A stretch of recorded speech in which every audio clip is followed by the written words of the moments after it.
함께 기도하겠습니다. 주님 감사합니다. 오늘도 새날 주셔서 하나님을 예배하게 하시니 감사합니다. 주님 주시는 은혜를 붙들고 이 하루도 살아가길 원합니다. 주님, 매 순간 주님을 기억하지 못해도 주님은 우리와 동행하심을 믿고 또 하루를 마무리하는 시점에 주께서 주신 은혜들을 떠올리며 기억할 줄 아는 참된 신앙인들로 살아가도록 이 하루도 인도하여 주옵소서. 예수님의 이름으로 기도드립니다. 아멘. 우리 찬송가 446장 찬양하시겠습니다.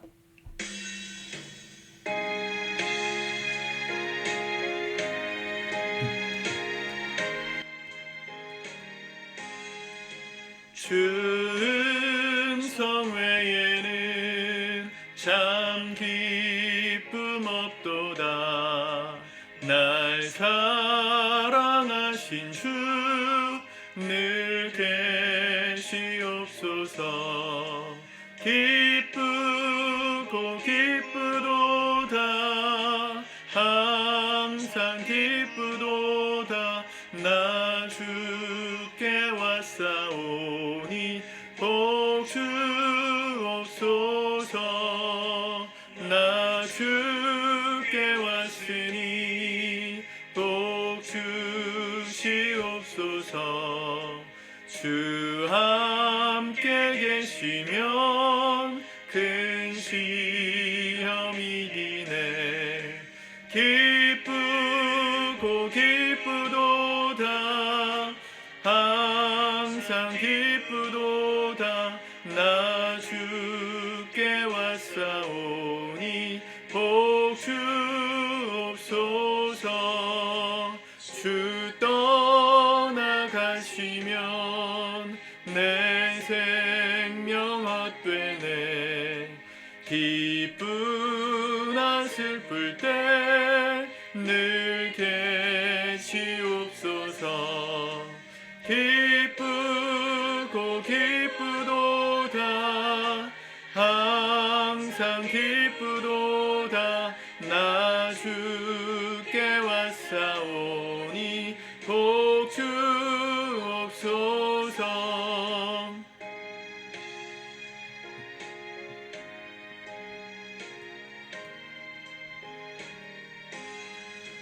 그 귀한 언약을 이루어 주시고 주 명령 따를 때 늘 계시옵소서.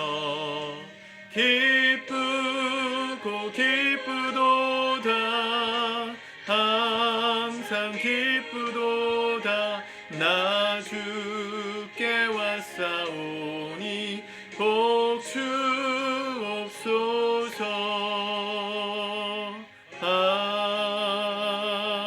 아멘. 아멘. 오늘 하나님 말씀 욥기 31장입니다. 먼저 읽고 묵상하도록 하겠습니다. 31장. 내가 내 눈과 약속하였나니 어찌 처녀에게 주목하랴. 그리하면 위에 계신 하나님께서 내리시는 분깃이 무엇이겠으며 높은 곳의 전능자께서 주시는 기업이 무엇이겠느냐. 불의한 자에게는 환난이 아니겠느냐. 행악자에게는 불행이 아니겠느냐. 그가 내 길을 살피지 아니하시느냐. 내 걸음을 다 세지 아니하시느냐. 만일 내가 호위와 함께 동행하고 내 발이 속임수에 빨랐다면 하나님께서 나를 공평한 저울에 달아보시고 그가 나의 온전함을 아시기를 바랍노라. 만일 내 걸음이 길에서 떠났거나 내 마음이 내 눈을 따랐거나 내 손에 더러운 것이 묻었다면 내가 심은 것을 타인이 먹으며 나의 소출이 뿌리채 뽑히기를 바랍노라. 만일 내 마음이 여인에게 유혹되어 이웃의 문을 엿보아 문에서 숨어 기다렸다면 내 아내가 타인의 맷돌을 돌리며 타인과 더불어 동침하기를 바랍노라. 그것은 참으로 음란한 일이니 재판에 회부할 죄악이요 멸망하도록 사르는 불이니 나의 모든 소출을 뿌리채 뽑기를 바랍노라. 만일 남종이나 여종이 나와 더불어 쟁론할 때에 내가 그의 권리를 저버렸다면 하나님이 일어나실 때 내가 어떻게 하겠느냐? 하나님이 심판하실 때 내가 무엇이라 대답하겠느냐? 나를 태 속에 만드신 이가 그도 만들지 아니하셨느냐? 우리를 뱃속에 지으신 이가 한 분이 아니시냐? 내가 언제 가난한 자의 소원을 막았거나 과부의 눈으로 하여금 실망하게 하였던가? 나만 혼자 내 떡덩이를 먹고 고아에게 그 조각을 먹이지 아니하였던가? 실상은 내가 젊었을 때부터 고아 기르기를 그 아비처럼 하였으며 내가 어렸을 때부터 과부를 인도하였노라. 만일 내가 사람이 의복이 없어 죽어가는 것이나 가난한 자가 덮을 것이 없는 것을 못 본 채 했다면, 만일 나의 양털로 그의 몸을 따뜻하게 입혀서 그의 허리가 나를 위하여 복을 빌게 하지 아니하였다면, 만일 나를 도와주는 자가 성문에 있음을 보고 내가 주먹을 들어 고아를 향해 휘둘렀다면 내 팔이 어깨뼈에서 떨어지고 내 팔뼈가 그 자리에서 부스러지기를 바라노라. 나는 하나님의 재앙을 심히 두려워하고 그의 위엄으로 말미암아 그런 일을 할 수 없느니라. 만일 내가 내 소망을 금에다 두고 순금에게 너는 내 의뢰하는 바라 하였다면, 만일 재물의 풍부함과 손으로 얻은 것이 많음으로 기뻐하였다면, 만일 해가 빛남과 달이 밝게 뜬 것을 보고 내 마음이 슬며시 유혹되어 내 손에 입맞추었다면, 그것도 재판에 회부할 죄악이니 내가 그리하였으면 위에 계신 하나님을 속이는 것이리라. 내가 언제 나를 미워하는 자의 멸망을 기뻐하고 그가 재난을 당함으로 즐거워하였던가? 실상은 나는 그가 죽기를 구하는 말로 그의 생명을 저주하여 내 입이 범죄하게 하지 아니하였노라. 내 장막 사람들은 주인의 고기에 배부르지 않은 자가 어디 있느냐 하지 아니하였는가? 실상은 나그네가 거리에서 자지 아니하도록 나는 행인에게 내 문을 열어주었노라. 내가 언제 다른 사람처럼 내 악행을 숨긴 일이 있거나 나의 죄악을 나의 품에 감추었으며, 내가 언제 큰 무리와 여러 종족의 수모가 두려워서 대문 밖으로 나가지 못하고 잠잠하였던가? 누구든지 나의 변명을 들어다오. 나의 서명이 여기 있으니 전능자가 내게 대답하시기를 바라노라. 나를 고발하는 자가 있다면 그에게 고소장을 쓰게 하라. 내가 그것을 어깨에 매기도 하고 왕관처럼 머리에 쓰기도 하리라. 내 걸음의 수요를 그에게 알리고 왕족처럼 그를 가까이 하였으리라. 만일 내 밭이 나를 향하여 부르짖고 바디랑이 함께 울었다면, 만일 내가 값을 내지 않고 그 소출을 먹고 그 소유주가 생명을 잃게 하였다면, 밀 대신에 가시나무가 나고 보리 대신에 독보리가 나는 것이 마땅하니라 하고 욥의 말이 그치니라. 하고 욥의 말이 그치니라. 아멘. 욥기 31장까지 욥의 독백이 끝납니다. 과거에 주셨던 은혜들을 기억했던 29장, 그리고 현재의 괴로움, 또 고난 상황, 사람들이 조롱하는 그런 비난의 현실을 말하는 게 30장. 오늘 31장에서는 자신의 의로움을 증명하고자 하는 말들을 쭉 이어서 말합니다. 죄가 없다는 것을 하나님 앞에서 또 사람 앞에서 떳떳하게 시인하는 이 욥의 완전한 모습. 이 욥기 1장을 시작할 때 당대의 의인이요 완전한 자였다, 이런 표현을 성경이 썼다는 걸 기억하십니까? 욥을 소개할 때 완전한 자였다 이렇게 표현할 정도로 욥은 흠이 없었던 사람인데, 그것을 증명하는 챕터가 이 31장이라고 봅니다. 어떤 죄를 짓지 않았습니까? 1절에 보면 내가 내 눈과 약속하였나니 어찌 처녀에게 주목하랴. 또 13절 아니죠. 9절에 보면 만일 내 마음이 여인에게 유혹되어 이웃의 문을 여부와 문에서 숨어 기다렸다면, 그러니까 한마디로 음란의 죄를 짓지 않았다, 간음하지 않았다, 이런 얘기를 하는 것입니다. 내가 아내와의 정절을 깬 적이 없다, 그렇게 말하고 있고요. 또 6절에 보면 하나님께서 나를 공평한 저울에 달아보시고 그가 나의 온전함을 아시기를 원하노라 그랬어요. 하나님 앞에서 속인 게 없다는 거예요. 거짓말하지 않았다. 이 공평한 저울에 달아보는 것. 그러니까 하나님은 심판하시고 재판하시는 분이니까 나의 허물을 들추실 수 있다면, 거짓을 말한 게 있다면, 행한 게 있다면 하나님께서 달아보시라 할 정도로 거짓말하지 않았다, 속이지 않았다는 얘기죠. 또 13절에 보면 만일 남종이나 여종이 나와 더불어 쟁론할 때에 내가 그의 권리를 저버렸다면, 이 당시는 계급 사회였으니까 주인이 있었고 종들이 있었습니다. 노예가 있었죠. 노예들은 사람이 아니었습니다. 사람 취급을 못 받던 시대에 그들과 쟁론할 때, 그들이 불평할 때 그들의 권리를 저버린 적도 없다. 그들의 인권을 존중해줬던, 굉장히 시대를 앞서갈 만큼의 인격이 있었던 사람. 또 16절 내가 언제 가난한 자의 소원을 막았거나 과부의 눈으로 하여금 실망하게 하였던가. 나만 혼자 내 떡덩이를 먹고 고아에게 그 조각을 먹이지 아니하였던가. 과부와 고아를 돌보라는 율법의 정신을 따라서 이 하나님 뜻대로 이 구제하고 살았던, 자비를 베풀었던 인격이 탁월한, 신앙도 탁월한 그런 욥의 모습을 볼 수 있죠. 이 전체가 다 그런 얘기예요. 19절도 만일 내가 사람이 의복이 없어 죽어가는 것이나 가난한 자가 덮을 것이 없는 것을 못 본 채 했다면, 못 본 채 한 적이 없다는 거예요. 어려움 당하는 사람들을 도와줬고 가난한 자들에게 의복이 없을 때 나누어 주었다. 또 우리 시대의 가장 넘기 힘든 유혹 뭡니까? 24절 만일 내가 내 소망을 금에다 두고 순금에게 너는 내 의뢰하는 바라 하였다면, 만일 재물의 풍부함과 손으로 얻은 것이 많음으로 기뻐하였다면. 오늘 우리 시대 사람들은 다 이거에 기뻐하잖아요. 돈 많이 벌고 성공하고 내가 쓰고 싶은 거 다 살 수 있고 하는 그런 재력이 가득한 것을 자랑하는 시대 아닙니까? 그런 것들로 자기가 만족하고 기뻐했다면 하나님은 나에게 얼마든지 벌하셔도 괜찮다. 그런 적이 없다는 거예요. 근데 욥은 당대의 의인이었고 재산과 재물도 많았지 않습니까? 그것들로 기뻐하지 않았다는 거예요. 이유가 뭐였냐면 하나님께서 주시는 재앙 23절에 보면 나는 하나님의 재앙을 심히 두려워하고 그의 위엄으로 말미암아 그런 일을 할 수 없었기 때문이다 이렇게 말합니다. 하나님께서 얼마나 무서운 분인지를 알았기 때문에 내가 삶을 하나님 앞에서 바르고 온전하게 살려고 했다. 이런 자기 변론을 하고 있는 것이죠. 35절에 누구든지 나의 변명을 들어다오 나의 서명이 여기 있으니, 이 서명이란 말은 뭐죠? 내가 얼마나 의롭게 살았는지를 증명할 수 있는 말들이 여기 있으니 전능자가 내게 답하시기를 바라노라. 나를 고발하는 자가 있다면 그에게 고소장을 쓰게 하라.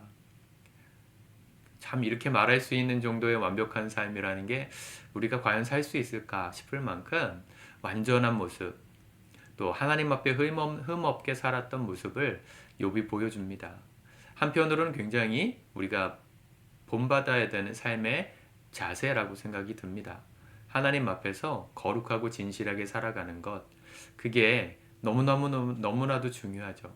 우리가 그리스도인답게 사는 것, 세상과 타협하지 않고 하나님 앞에 바르고 세상과는 다르게 사는 이 구별된 삶을 사는 것, 그 자세는 너무나도 배워야 하고 연습해야 되는 것들입니다. 우리의 덕목이죠. 신앙의 덕목. 그런데 조심해야 될 게 있어요. 욥이 자기가 죄 지었던 것이 없다는 걸 증명하고 실제로 그걸 증명할 사람도 없다 할지라도 지금 욥이 생각하는 신앙의 개념이 어디에 머물러 있는 겁니까? 율법에 머물러 있는 거예요. 율법이 뭡니까? 하라, 하지 말라, 이 두 가지 명령에 순종하는 것, 그게 하나님의 말씀 율법이잖아요. 하라는 것을 하면, 또 하지 말라는 것을 하지 않으면 의롭다 말하는 게 율법의 정신입니다. 그런데 이 율법을 완벽하게 지키려고 욥처럼 노력했던 또 한 부류의 사람들이 있죠. 예수님 당시에 누구였습니까? 바리새인들이었어요. 바리새인들은 율법의 모든 613개나 되는 율법 조항들을 다 달달달달 외웠고 옷에다가 이마에다가 손목에다가 신명기의 말씀을 따라서 달고 다닐, 패션으로 만들어서 달고 다닐 만큼, 그리고 일주일에 2번씩 금식하고 11조를 드리고 하나님의 말씀을 어기는 것이 없었던, 말 그대로 그 당시에 의로운 욥 같은 사람들이 바리새인들이었어요. 바리새인들이 부들부들 떨었던 게 뭡니까? 예수님을 보면서 예수님은 자신들이 그렇게 노력해가지고 죄 안 지으려고 몸부림치면서 피곤하게 살아가는 그런 삶과는 다르게 죄인들과 함께 먹고 죄인들과 함께 잠을 자고 말 그대로 율법을 범하는, 안식이란 막 이삭을 따먹고 하는 이런 모든 말 그대로 율법을 폐하는 것 같은 행동을 하는 게 몹시도 견딜 수 없었습니다. 예수님 그들에게 뭐라 말씀하세요? 율법이 안식일을 법을 들어서 사람이 안식일을 위해서 있는 것이 아니고 안식일이 사람을 위해서, 인자를 위해서 있는 것이다.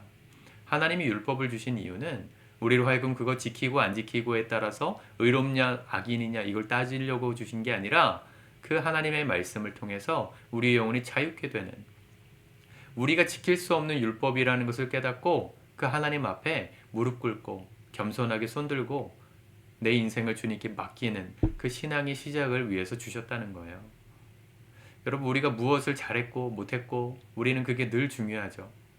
왜냐하면 사회 시스템도 그게 중요하잖아요. 내가 뭘 잘해야 칭찬받을 수 있는 세상. 내가 뭘 못하면 내가 뭔가 쓸모없는 사람인 것처럼 느껴지는, 신앙생활도 그렇게 하세요. 교회에서 뭔가 열심히 봉사하고 헌금하고 하면 내가 뭔가 믿음도 좋고 괜찮은 사람인 것처럼 느껴지고, 그러지 못하게 산 날은 하나님 앞에서 나는 아무 쓸모가 없는 사람처럼 막 버림받은 것처럼 생각하고, 그게 율법입니다. 예수님께서 우리에게 율법을 지금도 요구하시는 분이시라면 우리는 그 일이 일비하면서 살아야 될지도 몰라요. 잘 지킨 날은 기뻐하고 율법대로 잘 못 산 날은 슬퍼하고. 근데 십자가의 사랑은 그 율법의 정의를 뛰어넘는 사랑이에요. 욥이 정말로 하나님 앞에 책망받을 죄가 없었을 수 있어요. 하나님도 그렇게 말씀하셨어요. 내 앞에서 의로운 자다. 그런데 우리가 아무리 율법을 다 지켜도, 아무리 하나님 말씀대로 완벽하게 살아도 우리는 여전히 하나님 앞에 죄인입니다. 우리는 여전히 하나님 앞에 고개를 들 수 없는 죄인이에요. 우리가 하나님 앞에 흠없게 살았다고 해서 떳떳하게 고개를 들 수 있을까요? 불가능하다는 얘기죠. 욥이 지금 착각하는 게 그거예요. 자기가 이렇게 의롭게 살았기 때문에 하나님의 고난이, 내게 주신 이 재앙이 불의하다, 하나님 불의하신 분처럼 말하고 있어요. 우리가 착각하면 안 됩니다, 여러분. 우리가 죄 짓고 부족하게 살 때도 하나님 앞에 부끄러워하면서 살고, 또 내가 하나님 앞에 뭔가 좀 잘한 날은 왜 나에게 상 안 주시나? 하나님 앞에 불평하는 마음으로 살고, 이건 신앙이 아니라는 겁니다. 내가 아무리 하나님 앞에 의롭게 살아도 하나님은 여전히 내게 무섭고 두려우신 분, 그분 앞에서 나는 고개를 들 수 없는 죄인. 이게 신앙의 첫 번째 자세예요. 토마스 아퀴나스가 이 신학대전이라는 아주 기독교의 걸작을 쓰고 그 책을 통해서 하나님께 봉헌할 때 그가 했던 말이 뭐냐면, 이 신학대전이라는 책을 보면 어마무시한 신학적인 지식이 담겨 있거든요. 어떻게 하나님은 이렇게까지 정의했을까 싶을 만큼 탁월한 책인데, 그가 하나님 앞에 그 책을 드릴 땐 하나님, 내가 이 책을 썼는 게 너무나도 송구스럽습니다. 하나님의 얼굴을 가리는 것 같아서, 내 지식이 너무 얕아서 부끄럽습니다. 그렇게 말할 정도로 겸손하게 말했거든요. 그런 자세가 필요하다는 거죠. 내가 뭔가 좀 하나님에 대해서 좀 알고, 성경을 좀 알고, 신앙생활 연차가 좀 오래되고, 또 봉사하고 헌금하는 것이 많아도 그게 하나님 앞에 우리를 드러낼 수 있는, 떳떳하게 고개 들 수 있는 조건이 아니라는 것이죠. 욥이 그걸 놓치고 있어요, 지금. 여러분, 우리가 하나님 앞에 바르고 정직하게 살아야 되는 것은 그분 앞에 떳떳하기 위해서가 아니라 그분이 우리를 사랑해 주신 사랑에 합당한 반응으로서 우리가 바르고 정직하게 살려고 하는 겁니다. 내게 자격이 주어졌기 때문에 그분의 자녀가 된 것이 아니라 아무 자격 없는 우리를 자녀 삼아 주신 그 사랑이 너무 감사해서 그 자녀로서의 삶을 살아가기로 결단하는 거예요. 비록 부족하고 넘어지고 깨지고 그분 뜻대로 못 사는 날이 있을지라도, 그렇게 될지라도 하나님 앞에서 우리가 하나님의 자녀로서 오늘도 살아보리라 결단하는 그 겸손한 자세, 그게 바로 신앙이라는 것이죠. 여러분, 하나하나의 나의 삶의 행위를 가지고 내가 하나님께 사랑받을까, 미움받을까 너무 생각하지 마십시오. 그렇다고 율법 폐기론자가 되지도 마세요. 그럼 어차피 살아봐야 뭐 내 마음대로 살든 뜻대로 살든 하나님 뜻대로 살든 뭔 상관이야? 똑같은 거 아니야? 율법 폐기론자가 되라는 것도 아니에요. 은혜를 받은 자답게 살라는 거죠. 은혜를 받은 자답게. 은혜를 받았으니 그 은혜에 합당하게 살겠다. 이게 신앙의 기본 자세입니다. 이 욥의 이러한 하나님 앞에서 자신의 의를 드러내는 모습이 결국은 자기는 의롭고 그런 자기를 심판하신 하나님은 불의하다 말하는 오류까지 갔던, 그걸 지적하는 사람이 이제 내일부터 말을 시작하는 엘리후라는 사람입니다. 엘리후라는 사람을 통해서 욥이 했던 그 모든 말들을 하나님께서, 그 모든 말들이 오히려 하나님을 불의한 분으로 만드시는 말이라고 그가 설명하거든요. 우리의 삶이 하나님 앞에 바르고 정직하게 살아가기를 힘써야 되겠지만 그게 나의 정의로움과 의로움과 복받아야 됨을 증명하는 것은 아니다는 것. 오히려 우리가 그렇게 살아가는 이유는 하나님이 나에게 값없는 은혜로 구원을 주셨기 때문에, 그 그 은혜에 감사해서 주님 뜻대로 살겠다 고백하는 것이라는 거. 이 주객이 전도되면 절대로 되지 않습니다. 바른 신앙의 자세를 가지고 오늘도 주님의 뜻대로 살기를 힘쓰는, 그것이 우리의 의로움도 아니고 우리의 자랑도 될 수 없음을 깨닫는 겸손한 신앙인들로 이 하루 승리하실 수 있기를 축복합니다. 기도하겠습니다. 주님 감사합니다. 주님의 말씀 우리 마음에 심고 받습니다. 욥이 의롭고 정직하게 살았지만 마치 그의 의로움을 자랑하고 증명하는 것이 바리새인의 모습을 보는 것처럼 느껴집니다. 하나님, 우리가 바리새인의 우를 범하지 않도록 우리의 삶에 늘 겸손한 마음을 허락하여 주시옵소서. 내가 잘했기 때문에 상받고 칭찬받고 하나님의 자녀가 된 것이 아니라 아무 조건 없는 우리를, 아무 자격 없는 우리를 먼저 사랑해 주신 그 사랑에 감사하여서 그분의 자녀답게 살기로 결단하는 오늘 이 하루 되게 하시고 우리의 평생의 삶 되게 하여 주시옵소서. 예수님의 이름으로 기도드립니다. 아멘.